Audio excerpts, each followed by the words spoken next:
Hello friend, good evening. परीक्षा मंथन में आपका स्वागत है। मैं एम के रेजा। जैसा कि आप जान रहे हैं कि साइंस का क्लास हम चला रहे हैं, बढ़ा रहे हैं आपको। तो हमने अभी तक के पोर्शन में चर्चा किए थे, हृदय एवं सर्कुलेटरी सिस्टम की चर्चा किए थे। इसके अलावा ब्लड की चर्चा की थी। और ब्लड में हमने आपको ब्लड का प्लाज्मा वाला भाग और रक्त कणिकाओं के संदर्भ में चर्चा हो रही थी। तो रक्त कणिका के संदर्भ में आरबीसी कंप्लीट हो चुका था। आज जो चर्चा की जानी है वो डब्ल्यूबीसी, और डब्ल्यूबीसी किस प्रकार से इम्यून सिस्टम को डेवलप करता है, इसकी चर्चा जो है की जानी है। इसके बाद प्लेटलेट्स की चर्चा करेंगे, और जैसे ही रक्त समाप्त होगा वैसे ही रक्त समूह की चर्चा करेंगे। तो रक्त समूह को देखें कितने प्रकार के होते हैं, आरएच फैक्टर क्या होता है, इन समस्त चीज़ों की चर्चा जो है आज के टॉपिक में आएगी। तो लगातार आप जुड़े रहिए। चलिए चर्चा करते हैं। थोड़ा सा पहले हम संक्षिप्त में आपको रिकॉल करवा देते हैं। हमने आपको चर्चा की थी, ब्लड की चर्चा की थी। ब्लड यानी रक्त। बताया था कि रक्त का अध्ययन हेमेटोलॉजी में करते हैं। रक्त एक प्रकार का तरल संयोजी ऊतक होता है। रक्त क्षारीय प्रकृति का है, जिसका पीएच मान 7.4 होता है। रक्त जो होता है 5 से 5.5 लीटर पाया जाता है, जो भार के अनुसार 7 से 8% एवं आयतन के अनुसार 1/13 भाग के रूप में होता है। रक्त में दो चीज़ें पाई गई थी, एक प्लाज्मा, दूसरा रक्त कणिका।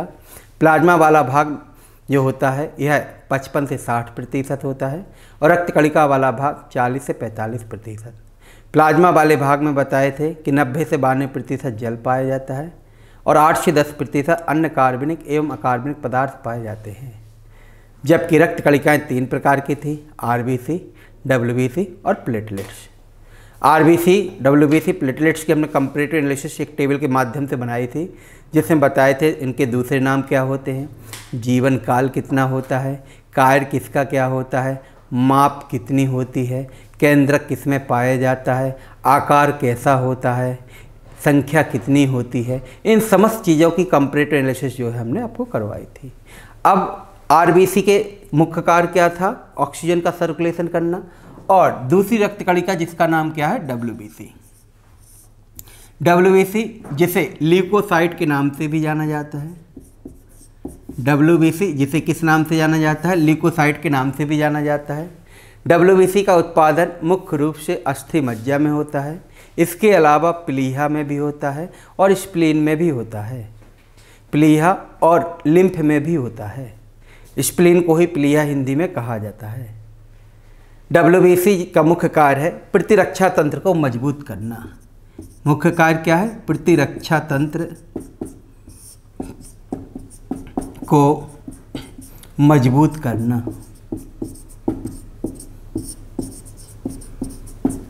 यानी इम्यून सिस्टम को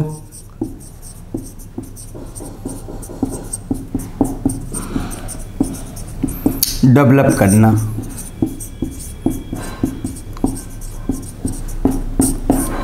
तो देखिए, जब ये प्रतिरक्षा तंत्र को मजबूत करता है तो ये लिम्फोसाइट सेल्स के माध्यम से करता है।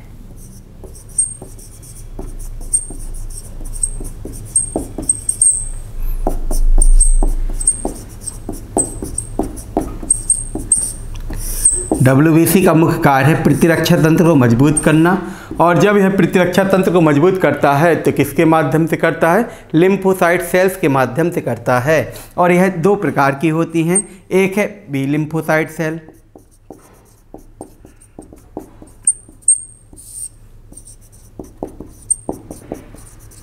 और दूसरा है टी लिम्फोसाइट कोशिका।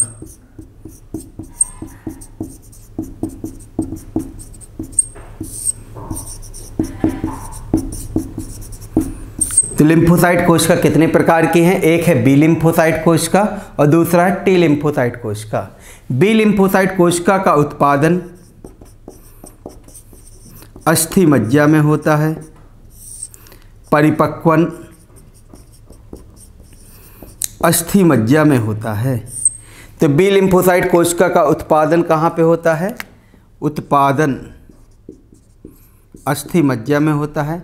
परिपक्वन यानी मैचुरेशन भी अस्थि मज्जा में होता है, और यह एंटीबॉडी का निर्माण करती है। और यह प्रतिपिंड का निर्माण करती है, जबकि टी लिम्फोसाइट का उत्पादन अस्थि मज्जा में होता है। लेकिन परिपक्वन जो होता है यह थाइमस ग्रंथि से निकलने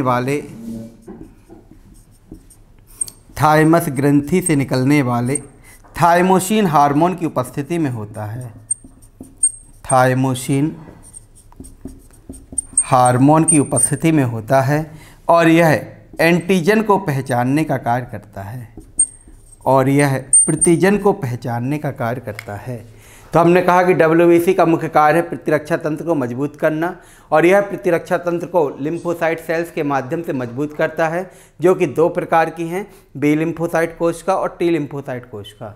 बी लिम्फोसाइट कोशिका का उत्पादन अस्थि मज्जा यानी बोन मैरो में होता है, परिपक्वन अस्थि मज्जा यानी बोन मैरो में होता है, और यह प्रतिपिंड यानी एंटीबॉडी का निर्माण करती है, जबकि टी लिम्फोसाइट का उत्पादन अस्थि मज्जा में होता है, परंतु इसका मैच्योरेशन यानी परिपक्वन जो होता है यह थाइमस ग्रंथि से निकलने वाले थाइमोसिन हार्मोन की उपस्थिति में होता है।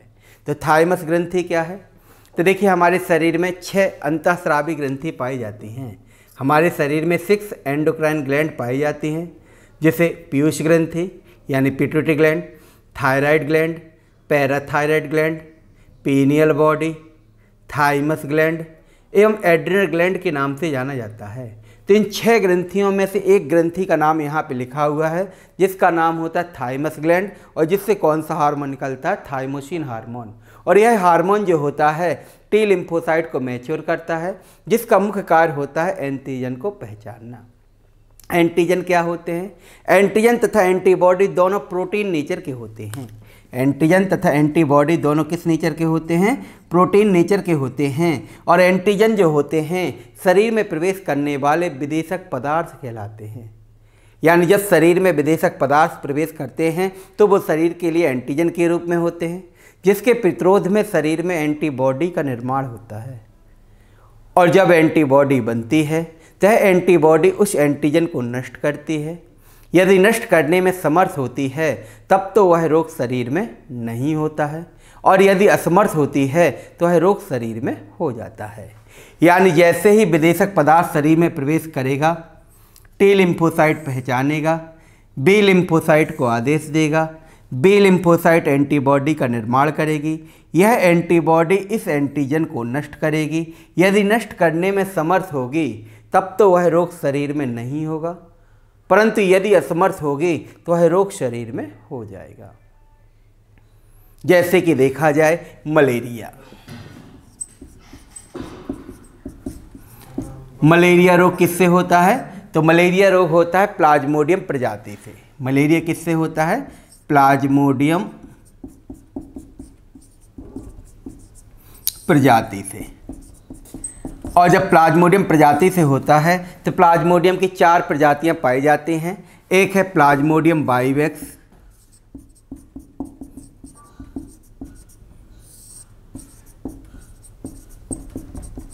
एक है प्लाज्मोडियम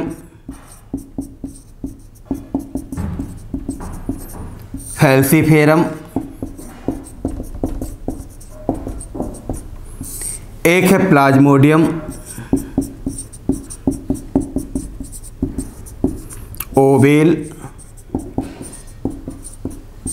और एक है प्लाज्मोडियम मलेरियाई। यानी 4 प्रजातियां पाई जाती हैं जिनको कैरी करने का कार्य करता है मादा एनाफिलिज मच्छर। तो इन चारों प्रजातियों कैरी करने का कार्य कौन करता है? मादा एनाफिलिज मच्छर करता है। तो देखिए, मलेरिया रोग किससे होता है? प्लाज्मोडियम प्रजाति से होता है, जिसकी 4 प्रजातियां होती हैं, plasmodium vivax, plasmodium falciparum, plasmodium ovale, plasmodium malariae. और इन चारों प्रजातियों को कैरी करने का कार्य, वहन करने का कार्य मादा एनाफिलिज मच्छर करता है। जैसे ही शरीर में प्रवेश करता है, शरीर के लिए एंटीजन के रूप में होगा, टी लिम्फोसाइट पहचानेगा, बी लिम्फोसाइट को आदेश मिलेगा, बी लिम्फोसाइट एंटीबॉडी का निर्माण करेगी और यह एंटीबॉडी इस परजीवी को नष्ट करेगी। यदि नष्ट करने में समर्थ हो जाएगी तब तो मलेरिया रोग शरीर में नहीं होगा, और यदि असमर्थ हो जाएगी तो यह रोग शरीर में हो जाएगा। शरीर में एक निश्चित एंटीजन के लिए एक निश्चित एंटीबॉडी का ही निर्माण होता है। शरीर में एक निश्चित एंटीजन के लिए एक निश्चित एंटीबॉडी का ही निर्माण होता है। तो आप इसको लिख सकते हैं, शरीर में एक निश्चित एंटीजन के लिए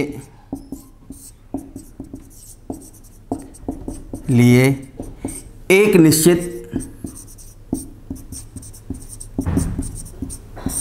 निश्चित एंटीबॉडी का निर्माण होता है।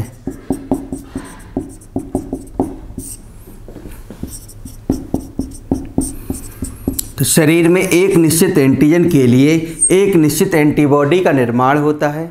जिस प्रकार से एक निश्चित ताला एक निश्चित चाबी से खुलता है, उसी प्रकार से एक निश्चित एंटीजन एक निश्चित एंटीबॉडी से ही मृत होता है। यानी जब हम ताले को खोलते हैं तो समस्त तालों की चाबी अपने आप में क्या होती है, अलग अलग होती हैं। किसी भी चाबी से कोई भी ताला नहीं खुलेगा, यानी एक निश्चित चाबी से एक निश्चित ताला ही खुलेगा। उसी प्रकार से शरीर में एक निश्चित एंटीजन के लिए एक निश्चित एंटीबॉडी का ही निर्माण होता है, और यही एंटीबॉडी जो होता है उस एंटीजन अर्थात विदेशक पदार्थ को नष्ट करने का कार्य करता है। तो इस प्रकार से देखें तो शरीर के प्रतिरक्षा तंत्र को मजबूत करने की जिम्मेदारी WBC की होती है, और WBC जब इम्यून सिस्टम को डेवलप करता है तो किसके माध्यम से डेवलप करता है, लिम्फोसाइट सेल्स के माध्यम से डेवलप करता है। अब WBC की अगर संख्या देखी जाए तो 6000 से 9000 प्रति घन मिलीमीटर रक्त में पाई जाती है। WBC का आकार ज्यामिति होता है। जितनी भी रक्त कणिकाएँ पाई जाती हैं, यानी RBC, WBC और प्लेटलेट्स, समस्त रक्त कणिकाओं में सबसे बड़े आकार की जो होती है वो WBC ही होती है। ऐसा क्यों होता है? ऐसा इसलिए होता है क्योंकि WBC में केंद्रक पाया जाता है। तो हमने जो चार्ट बनवाया था उसमें आप देखिएगा, उसमें RBC में केंद्रक नहीं था, WBC में केंद्रक था, प्लेटलेट्स में केंद्रक नहीं है। यानी WBC में ही केंद्रक पाया जाता है, न्यूक्लियस पाया जाता है, इसलिए समस्त रक्त कणिकाओं में आकार में सबसे बड़ी होती है, जिनका औसत जीवन काल जो होता है लगभग 2 से 7 दिन का होता है। यानी WBC का औसत जीवन काल सबसे कम होता है। अब WBC के अगर प्रकार को देखा जाए तो WBC 2 प्रकार की होती हैं। तो इसका स्क्रीनशॉट लेना चाहें तो ले लीजिए।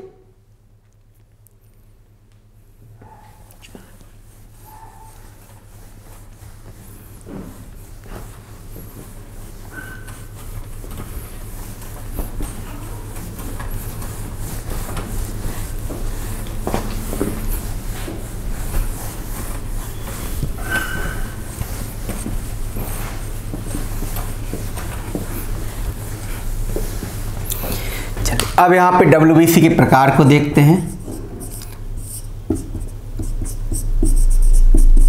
तो WBC 2 प्रकार की होती हैं। एक है ग्रेन्युलोसाइट यानी कणिका युक्त,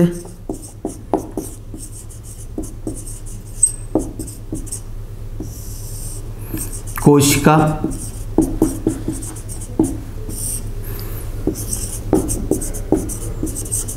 ग्रेन्युलोसाइट सेल, और दूसरी होती है कणिका विहीन,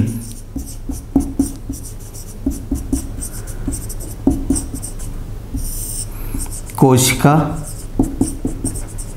यानी एग्रेन्युलोसाइट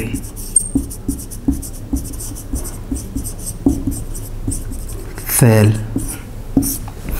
तो देखिए WBC 2 प्रकार की है, एक है कणिका युक्त कोशिका, दूसरा है कणिका विहीन कोशिका। तो नाम से स्पष्ट है, कणिका युक्त यानी ऐसी कोशिका जिसमें क्या पाए जाएंगे, कण पाए जाएंगे। कणिका विहीन यानी ऐसी कोशिका जिसमें कण नहीं पाए जाएंगे। तो कणिका युक्त की परिभाषा क्या होती है, ऐसी कोशिका जिसके कोशिका द्रव्य में सफ़ेद चमकदार कण पाए जाते हैं उसे कणिका युक्त कोशिका कहा जाता है। ऐसी कोशिका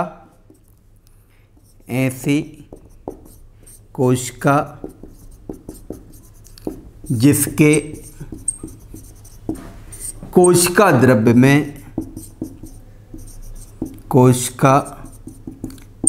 में सफ़ेद चमकदार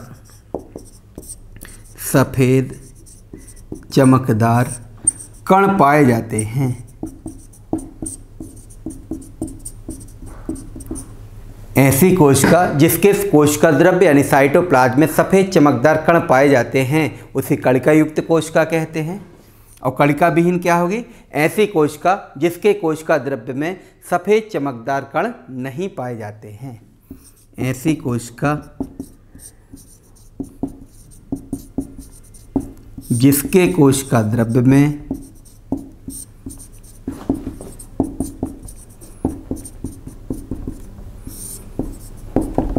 सफ़ेद चमकदार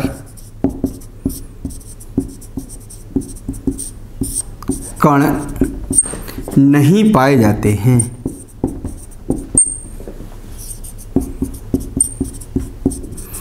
उसे कणिका विहीन कोशिका कहा जाता है। तो दोनों का आप स्क्रीनशॉट लेना चाहें तो ले लीजिए, आप साथ साथ में लिखते चलिए। तो कणिका युक्त कोशिका ऐसी कोशिका होती है जिसके कोशिका द्रव्य में सफ़ेद चमकदार कण पाए जाते हैं, उसे कणिका युक्त कोशिका कहते हैं। जबकि कणिका विहीन कोशिका ऐसी कोशिका होती है जिसके कोशिका द्रव्य में सफ़ेद चमकदार कण नहीं पाए जाते हैं, उसे कणिका विहीन कोशिका कहा जाता है। यानी इसमें कोई कण नहीं है और इसमें क्या होते हैं? सफ़ेद चमकदार कण। अब कणिका युक्त कोशिकाएं जो होती हैं पुनः 3 प्रकार की होती हैं, जबकि कणिका विहीन कोशिकाएं जो होती हैं 2 प्रकार की होती हैं। तो देखिए इसको हम मिटा देते हैं अब यहाँ पे।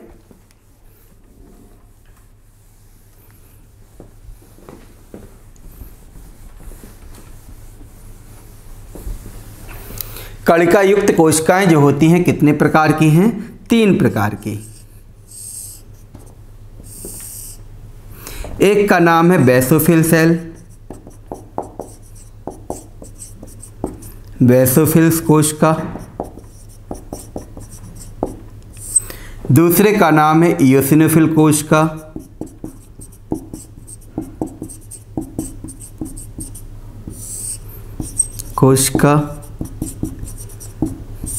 और तीसरे का नाम है न्यूट्रोफिल्स कोशिका। तो देखिए ग्रेनुलोसाइट सेल्स 3 प्रकार की हैं। एक है बेसोफिल सेल्स, दूसरा है इयोसिनोफिल सेल्स और तीसरा है न्यूट्रोफिल सेल्स। जबकि कणिका विहीन कोशिकाएं जो होती हैं 2 प्रकार की होती हैं।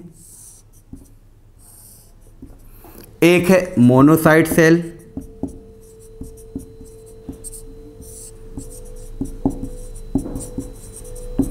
और दूसरा है लिम्फोसाइट सेल।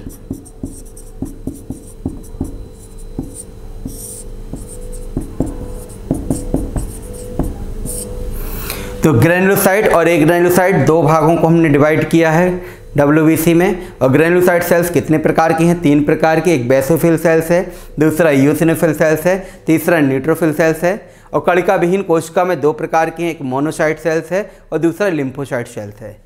बेसोफिल सेल्स जो होती हैं एक कुछ रसायनों को स्रावित करने का कार्य करती हैं, जिसमें से पहले का नाम है हेपेरिन और दूसरे का नाम है हिस्टामिन। यानी बेसोफिल सेल्स 2 प्रकार के रसायनों को निकालती हैं, एक है हेपेरिन और दूसरा क्या होता है? हिस्टामिन। और भी निकालती हैं ऐसा नहीं है, लेकिन महत्वपूर्ण आपके 2 ही हैं, हेपेरिन और हिस्टामिन। हेपेरिन के संदर्भ में क्वेश्चन पूछा जाता है कि शरीर के अंदर रक्त को तरल अवस्था में बनाए रखने का कार्य कौन करता है? शरीर के अंदर रक्त को लिक्विड फॉर्म में बनाए रखने का कार्य कौन करता है? तो आंसर क्या होता है? हेपेरिन। यानी हेपेरिन जो होता है इसे रक्त प्रतिजामन या एंटीकोगुलेंट के नाम से भी जाना जाता है। तो देखिए हम यहाँ पे लिख देते हैं हेपेरिन शरीर के अंदर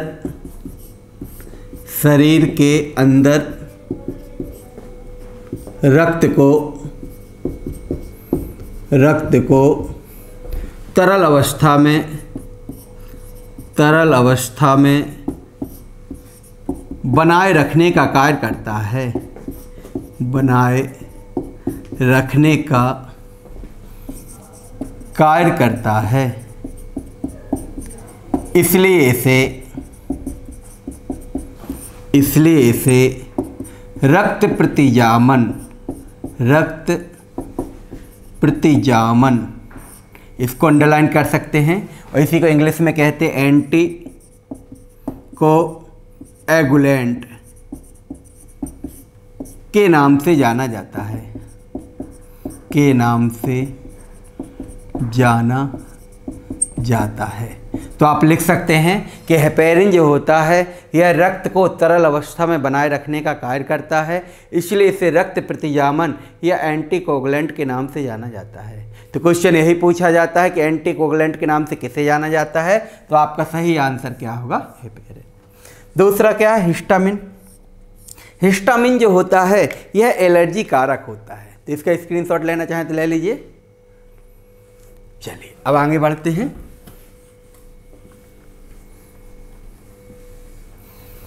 दूसरा क्या है, हिस्टामिन। हिस्टामिन जो है ये एलर्जी कारक है, एलर्जी कारक है, और एलर्जी को जड़ से समाप्त नहीं किया जा सकता है। हिस्टामिन एलर्जी कारक है, और एलर्जी किसी भी समय, किसी भी अवस्था में, किसी भी वस्तु से आसानी से हो सकती है। जैसे कुछ व्यक्ति ऐसे होते हैं जिन्हें धूप से एलर्जी होती है, किसी को धूल से एलर्जी होती है, किसी को मसाले से एलर्जी होती है। तो एलर्जी किसी भी कारण से किसी भी अवस्था में हो सकती है, और इसे पूर्णतः समाप्त नहीं किया जा सकता है, लेकिन क्षणिक समय के लिए इसे समाप्त किया जा सकता है। यही कारण है कि एलर्जी के प्रतिरोध में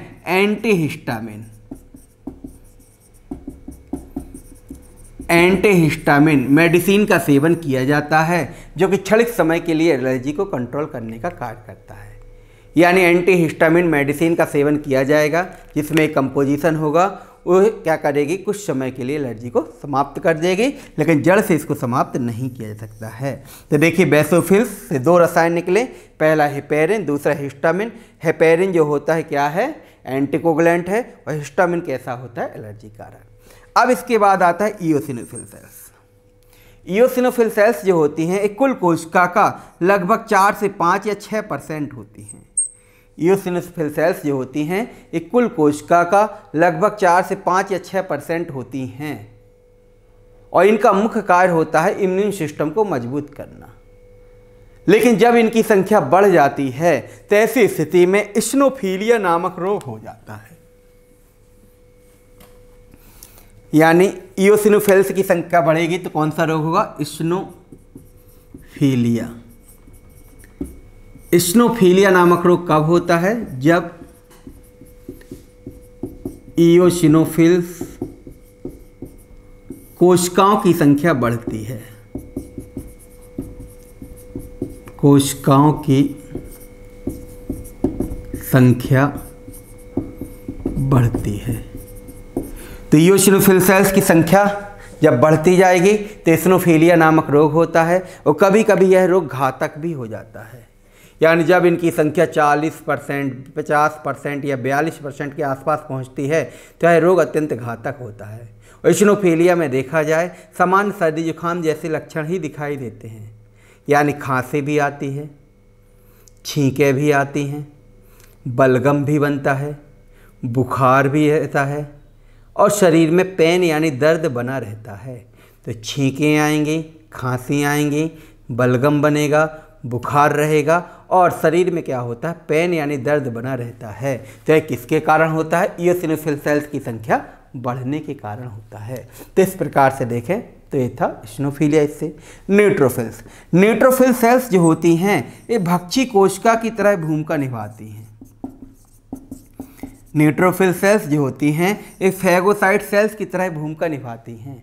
और भक्षी कोशिका की परिभाषा हमने पिछले लेक्चर में बताया भी था कि भक्षी कोशिकाएं ऐसी कोशिकाएं कहलाती हैं जो मृत कोशिकाओं को भक्षण करने का कार्य करती हैं। ऐसी कोशिकाएं जो यकृत में मरती हैं वहाँ कुफर फैगोसाइट सेल्स पाई जाती हैं। ऐसी कोशिकाएं जो प्लीहा में मरती हैं वहाँ मैक्रोफेगी फैगोसाइट सेल्स पाई जाती हैं। तो कुफर फैगोसाइट सेल्स की भी चर्चा की गई थी, मैक्रोफेगी फैगोसाइट सेल्स की भी चर्चा की गई थी, और यहाँ पे जो दिख रहा है वो कौन सा है, न्यूट्रोफिल्स। तो ये था आपका कणिका युक्त कोशिका। इसके बाद है कणिका विहीन कोशिका। तो नाम से स्पष्ट है, ऐसी कोशिका जिसमें सफ़ेद चमकदार कण नहीं पाए जाते हैं उसे कणिका विहीन कोशिका कहा जाता है। ये भी दो प्रकार की होती हैं, एक है मोनोसाइट और दूसरा है लिम्फोसाइट। मोनोसाइट कोशिका भी कैसी भूमिका निभाती है, भक्षी कोशिका की तरह ही भूमिका निभाती है, और यह समस्त कोशिकाओं में आकार में सबसे बड़ी होती है। यानी इसकी विशेषता क्या है, समस्त कोशिकाओं में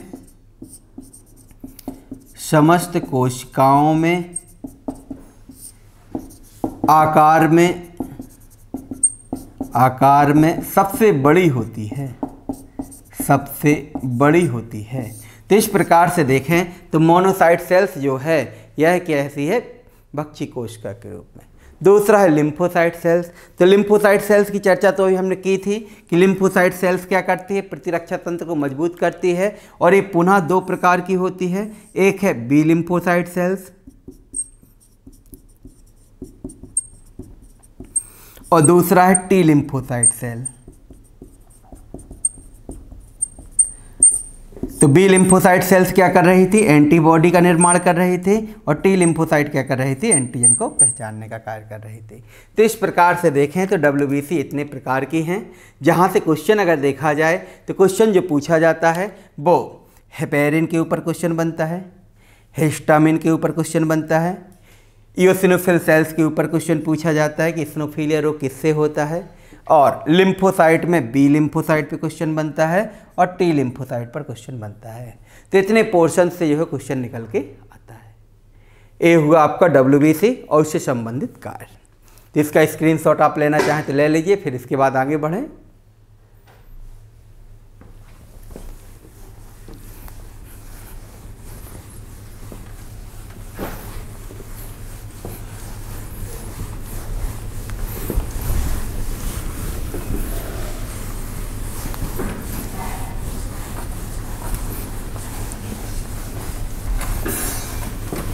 अब डब्ल्यूबीसी से संबंधित रोग की अगर चर्चा की जाए तो इसका एक सबसे ज़्यादा हाईलाइटेड रोग है जो कि क्वेश्चन पूछा जाता है, उसका नाम है रक्त कैंसर। रक्त कैंसर यानी ब्लड कैंसर। और रक्त कैंसर का दूसरा नाम है ल्यूकीमिया।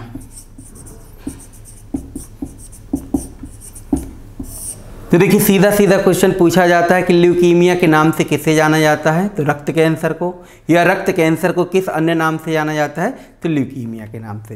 तो रक्त कैंसर क्या है, किससे होता है, तो यहाँ पे एक टर्मिनोलॉजी यूज की गई जिसका नाम क्या है, कैंसर। तो सबसे पहले कैंसर को समझ लेते हैं।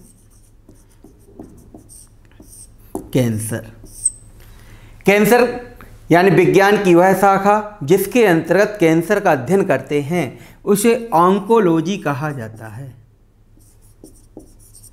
विज्ञान की वह शाखा जिसके अंतर्गत कैंसर का अध्ययन करते हैं उसे ऑन्कोलॉजी कहते हैं, और इसको हिंदी में कर्क विज्ञान कहा जाता है। तो आप देखते होंगे ज्योतिष में 12 राशियां होती हैं, 12 राशियों में एक राशि कर्क राशि भी होती है। तो कर्क राशि से ही याद रखी रही, कर्क यानी कैंसर। तो यहाँ पे देखें तो विज्ञान की वह शाखा जिसके अंदर कैंसर का अध्ययन करते हैं उसे ऑन्कोलॉजी कहा जाता है, और हर कंपटीशन में लगभग ये क्वेश्चन बन चुका है, आगे भी बनने की उम्मीद है।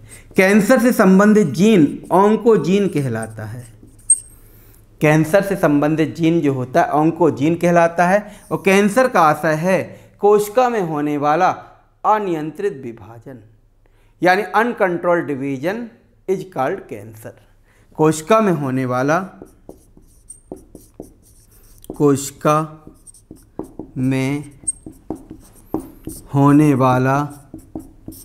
अनियंत्रित विभाजन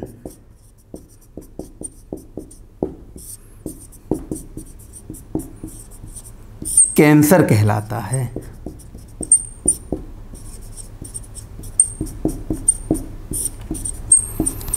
तो देखिए कैंसर का अध्ययन किस में करते हैं, ऑन्कोलॉजी में करते हैं। कैंसर से संबंधित जीन कौन सा है, ऑन्कोजीन है। और कैंसर का आशय क्या होता है, कोशिका में होने वाला अनकंट्रोल डिवीजन यानी अनियंत्रित विभाजन। तो देखिए हमारे शरीर में डिवीजन तो होता है, कोशिकाओं में माइटोसिस डिवीजन भी होता है, मियोसिस डिवीजन भी होता है, समसूत्री विभाजन भी होता है, अर्धसूत्री विभाजन भी होता है। लेकिन जब विभाजन अनकंट्रोल वे में होता है तो यह किसका रूप धारण कर लेता है, कैंसर का। कैंसर के 3 चरण होते हैं, जिसमें तीसरे चरण को मेटास्टेटिक स्टेज के नाम से जाना जाता है। तीसरा चरण किस नाम से जाना जाता है, मेटास्टेटिक स्टेज। मेटास्टेटिक स्टेज के नाम से जाना जाता है। तो कैंसर का तीसरा चरण मेटास्टेटिक स्टेज के नाम से जाना जाता है, या तीसरे चरण के बाद की अवस्था जो होती है उसे मेटास्टेटिक स्टेज कहा जाता है। और इस अवस्था में अगर व्यक्ति पहुंच जाता है तो व्यक्ति को बचा पाना बड़ा मुश्किल कार्य होता है। कैंसर का उपचार जो किया जाता है वो कीमोथेरेपी के द्वारा किया जाता है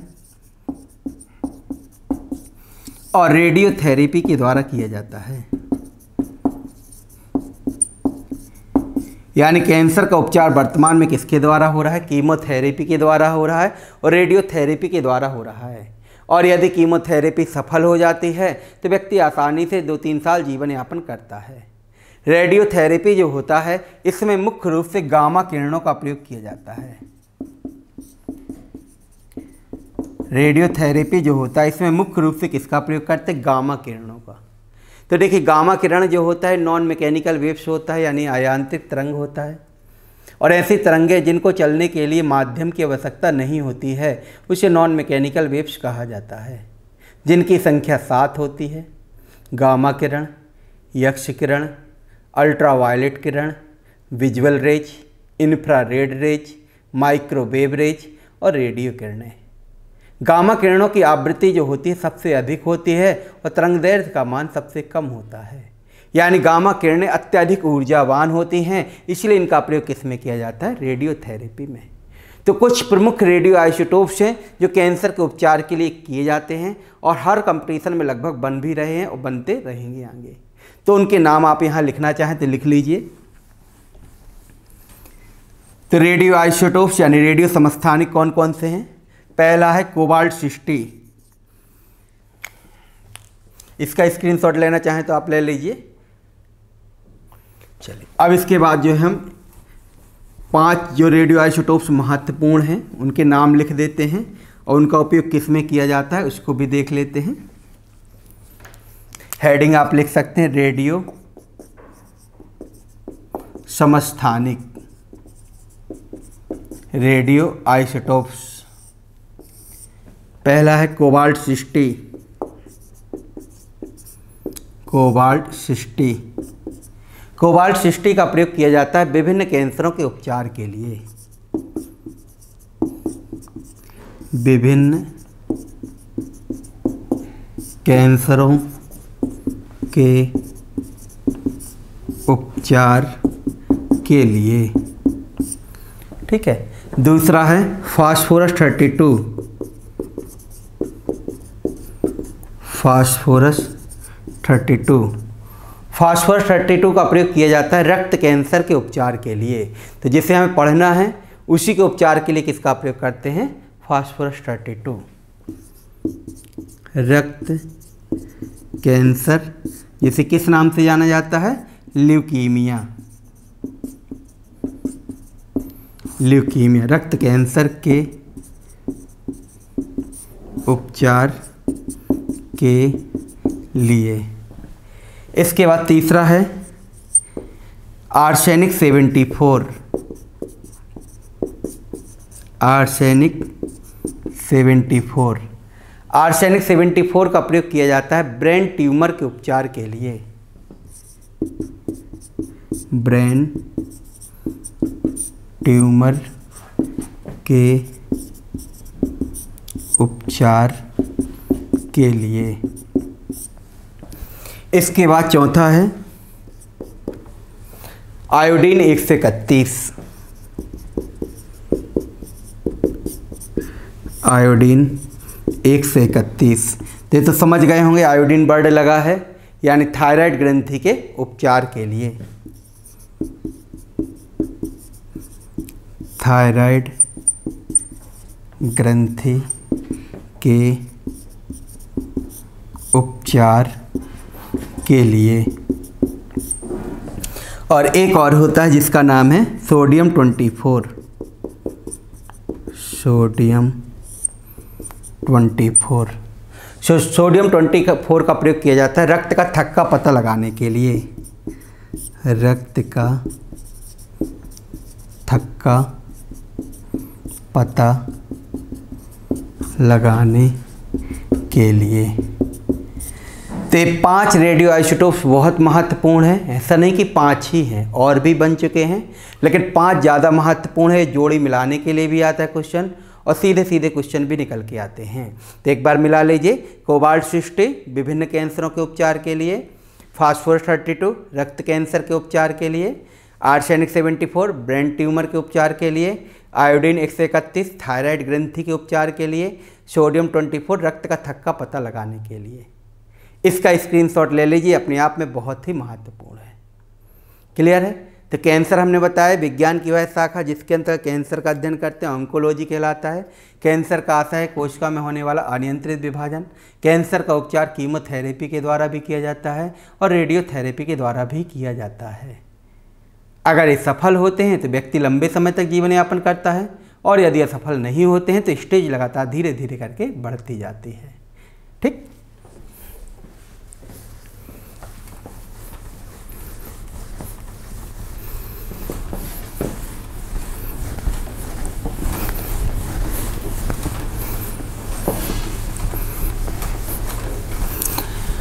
अब देखिए यहाँ पे है रक्त कैंसर, ब्लड कैंसर। कहते हैं कि रक्त कैंसर जब होता है तो रक्त काला पड़ने लगता है, रक्त रंग बदलना पड़ता है, रंग बदलने लगता है। यानी रक्त अगर काला पड़ता है तो कैसे ये संभव है, इसको भी जरा हम देख लेते हैं। तो रक्त कैंसर होता किससे है, पहले तो ये देख लें। रक्त कैंसर होता है WBC की अनियंत्रित वृद्धि के कारण। अनियंत्रित वृद्धि के कारण, यानी जब WBC की अनकंट्रोल ग्रोथ होती है तो ऐसी कंडीशन में ब्लड कैंसर रोग हो जाता है। तो WBC की संख्या कितनी थी? 6000 से 9000 प्रति घन मिलीमीटर रक्त थे। यानी जब इनकी संख्या बढ़ेगी तो माइंड में तो यही आएगा कि प्रतिरक्षा तंत्र और मजबूत होना चाहिए, क्योंकि इसका मुख्य कार्य क्या है, इम्यून सिस्टम को डेवलप करना है। लेकिन ऐसा नहीं होता है। यानी WBC की संख्या अगर एकाएक बहुत ज़्यादा बढ़ती है अनकंट्रोल ग्रोथ के कारण, तो ऐसी कंडीशन में वो किसका रूप धारण करती है? ब्लड कैंसर का। यानी रक्त है तो रक्त में केवल WBC नहीं है, RBC भी तो पाई जा रही है, प्लेटलेट्स भी तो पाई जा रही है। तो ऐसी कंडीशन में अगर WBC की संख्या बढ़ेगी तो RBC की संख्या घटेगी, प्लेटलेट्स की संख्या भी घटेगी। मान लें एक ग्लास जल है और इस ग्लास में हमने विलयन बना के रखा है, जिसमें नमक भी डाले हैं, चीनी भी डाले हैं और अन्य चीज़ को भी डाले हैं। अब यदि किसी चीज़ को बढ़ाएंगे तो दूसरी चीज़ की क्वांटिटी क्या होगी? कम होगी कि नहीं होगी? तो वही चीज़ यहाँ पे है कि अगर WBC की संख्या बढ़ती है तो RBC की संख्या कितनी थी? 50 से 54 लाख। प्लेटलेट की संख्या कितनी है? 1.5 से लेकर के 5 लाख। यानी RBC की संख्या अगर घटेगी तो हीमोग्लोबिन का मान भी क्या हो जाएगा? कम होगा। और जब हीमोग्लोबिन का मान कम होगा तो स्वाभाविक बात है रक्त का रंग बदलना भी क्या हो जाएगा? प्रारंभ हो जाएगा। क्योंकि रक्त का लाल रंग किसके कारण होता है? हीमोग्लोबिन। हीमोग्लोबिन RBC में, इसलिए RBC का रंग लाल। RBC रक्त में, इसलिए रक्त का रंग लाल। प्लेटलेट्स की संख्या जब कम होती है तो रक्त वाहिका से रक्त का सिक्रीशन प्रारंभ होता है। यानी शरीर के अंदर ही क्या होती है? ब्लड की ब्लीडिंग होना प्रारंभ हो जाती है। तो इस प्रकार से देखा जाए तो अगर WBC की संख्या बढ़ेगी तो RBC और प्लेटलेट्स की संख्या घटती है, जिसके कारण से उसके साइड इफेक्ट भी इसमें दिखाई देते हैं। रक्त कैंसर के उपचार के लिए किसका प्रयोग करते हैं? फास्फोरस 32 रेडियोधर्मी पदार्थ का प्रयोग किया जाता है। तो ये हुआ ब्लड कैंसर। इसका स्क्रीनशॉट लेना चाहें तो ले लीजिए। इसके बाद बढ़ते आगे। तो देखिए ये हो गई दूसरी रक्त कणिका आपकी कंप्लीट, RBC के बाद WBC। अब तीसरी रक्त कणिका है प्लेटलेट्स।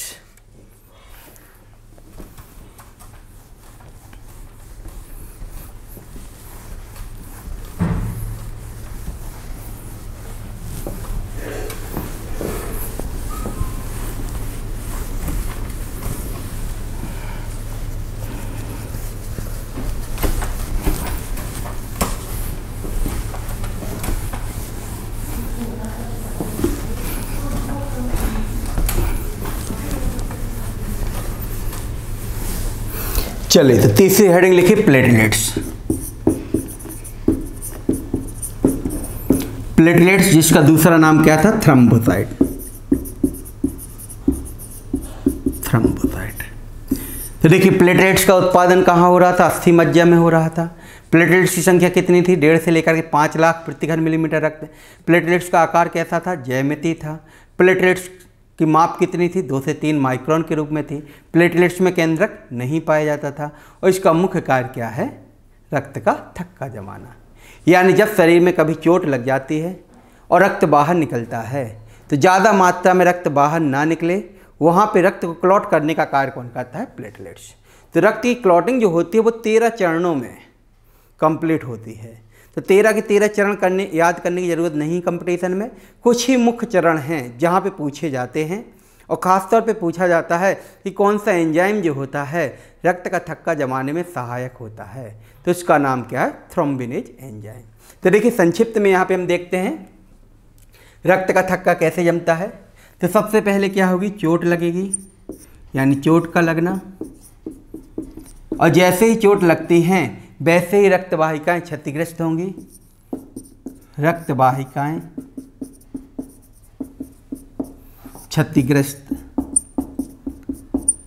क्षतिग्रस्त होंगी और जब रक्त वाहिकाएँ क्षतिग्रस्त होंगी तो उससे थ्रोम्बोप्लास्टिन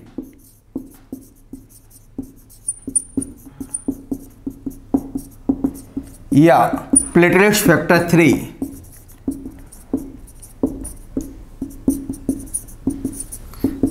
का स्राव होता है। यानी थ्रोम्बोप्लास्टिन या प्लेटलेट्स फैक्टर 3 का स्राव होता है। यह थ्रोम्बोप्लास्टिन जो होता है रक्त में पाए जाने वाले कैल्शियम से क्रिया करता है,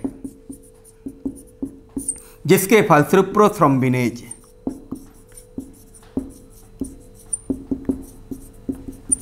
एंजाइम का निर्माण होता है। प्रोथ्रोम्बिनेज एंजाइम जो है 2 प्रकार के कार्यों को संपन्न करता है। पहला है हेपेरिन को निष्क्रिय करना, हेपेरिन को इनएक्टिव करना, और दूसरा कार्य होता है थ्रोम्बिनेज एंजाइम का निर्माण करना।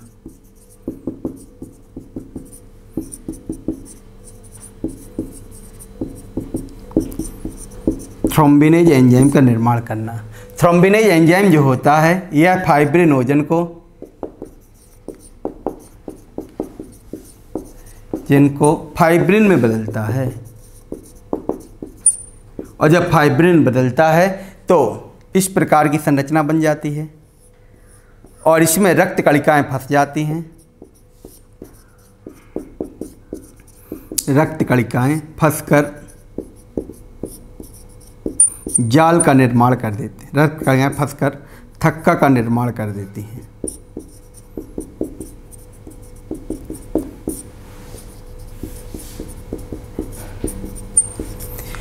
ठीक है, तो इस प्रकार से ब्लड की क्लॉटिंग होती है। तो देखिए ब्लड की क्लॉटिंग में देखा जाए तो किसका योगदान है? प्लेटलेट्स का योगदान है। प्लेटलेट्स जिसे थ्रोम्बोसाइट के नाम से भी जाना जाता है। अगर एक व्यक्ति में कोई चोट लगी है और गंभीर चोट नहीं है तो विगत 5 से 7 मिनट में ब्लड की क्लॉटिंग हो जाती है। कितने में? 5 से 7 मिनट में ब्लड की क्लॉटिंग हो जाती है। परंतु यदि गंभीर चोट होती है तो इससे अधिक का समय भी लग सकता है। रक्त का थक्का जमाने के 13 चरण होते हैं, 13 फैक्टर होते हैं जो कि ब्लड की क्लॉटिंग को संपन्न करने का कार्य करते हैं।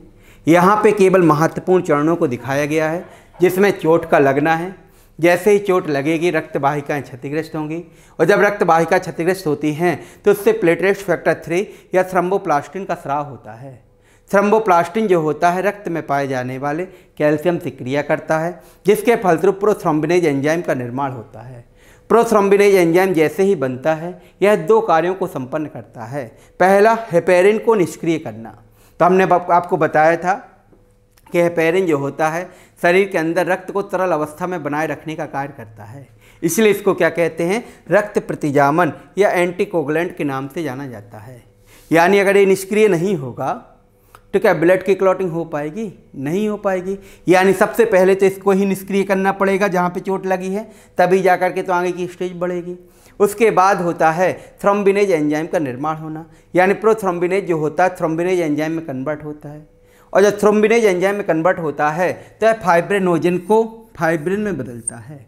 यह फाइब्रिनोजन को फाइब्रिन बदलता है, और फाइब्रिन में जब बदलता है तो इस प्रकार की तंतुनुमा संरचना होती है, इस प्रकार की जालनुमा संरचना होती है जिसमें रक्त कणिकाएं फंस जाती हैं और अंततः ब्लड की क्लॉटिंग हो जाती है।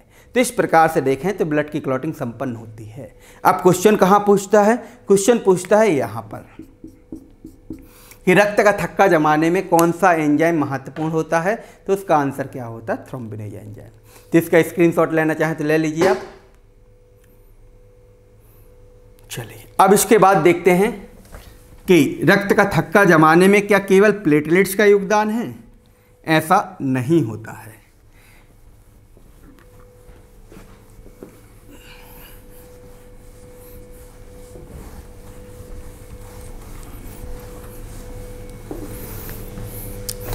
तो देखिए रक्त का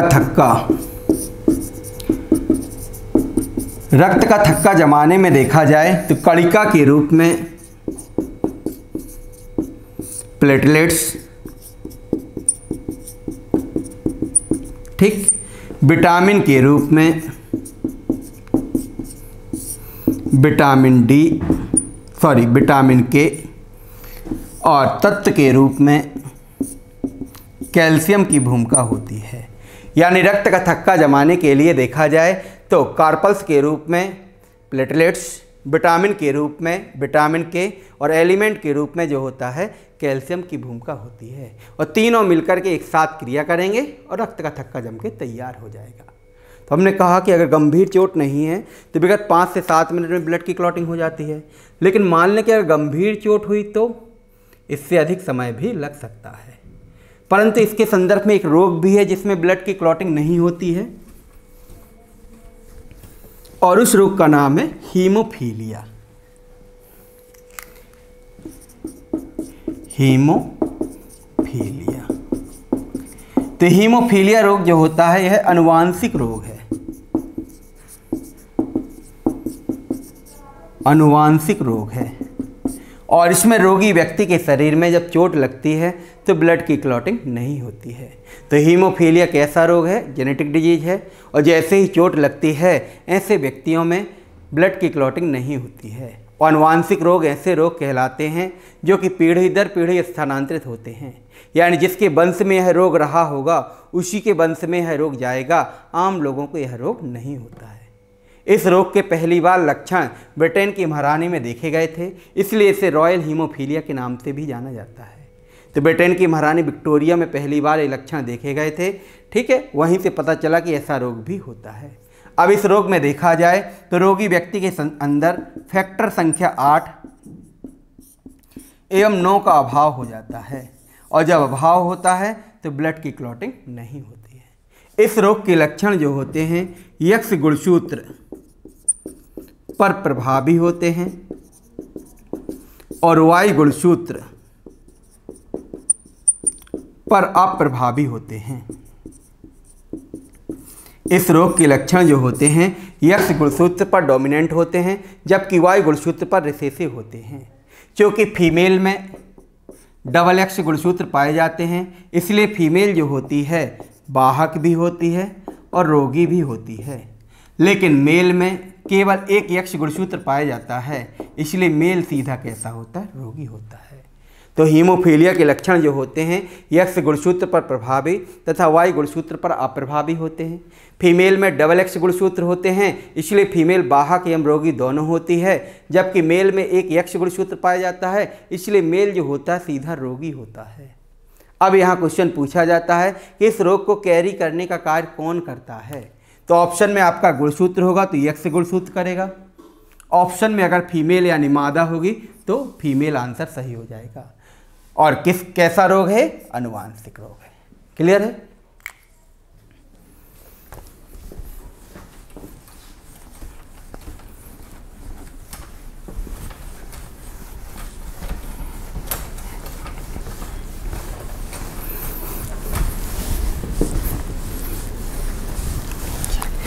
अब इसके बाद देखा जाए तो एक और रोग है जिसका नाम है डेंगू।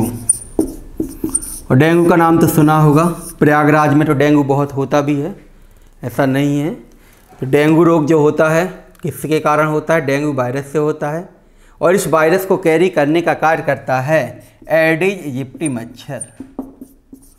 एडिज इजिप्टी मच्छर।